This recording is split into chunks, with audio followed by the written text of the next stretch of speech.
Let's talk about reparations. In response to my video calling for reparations of black people, this guy responds, "This should have been done then.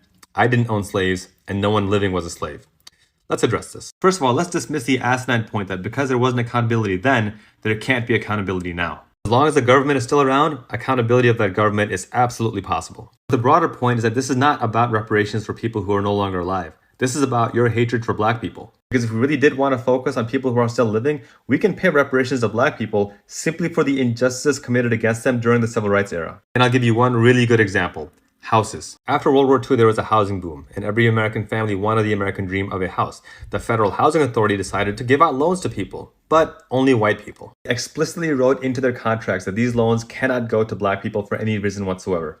As a result, white families were able to purchase homes, and black families were not. Home ownership is the #1 way to build generational wealth in America. Those homes that were then sold for about $10,000 are now worth about $500,000 or more. That's wealth and equity that allowed white families to start small businesses, pay for their kids' college tuition without student loans, or invest in new properties and make even more money. All things denied to black families altogether, and the results have been devastating. According to numerous studies, black median wealth has dropped by more than half in the last 40 years. Meanwhile, white wealth has increased 33%.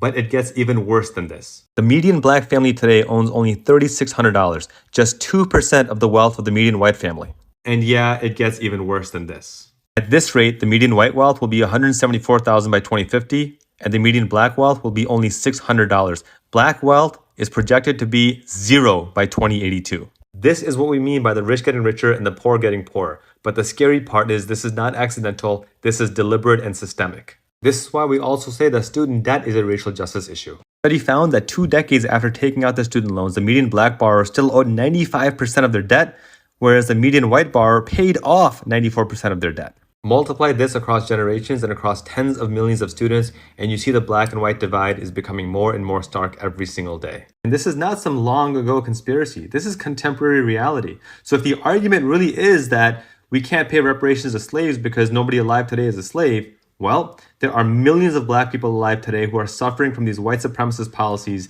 denied equal justice because of the US government's contemporary actions. And if you really want to put a number on it, at a bare minimum, $500,000 reparations to every black person in America would be a good start. And that still does not absolve the US government from paying reparations for 400 years of slavery, genocide, and Jim Crow. Class dismissed.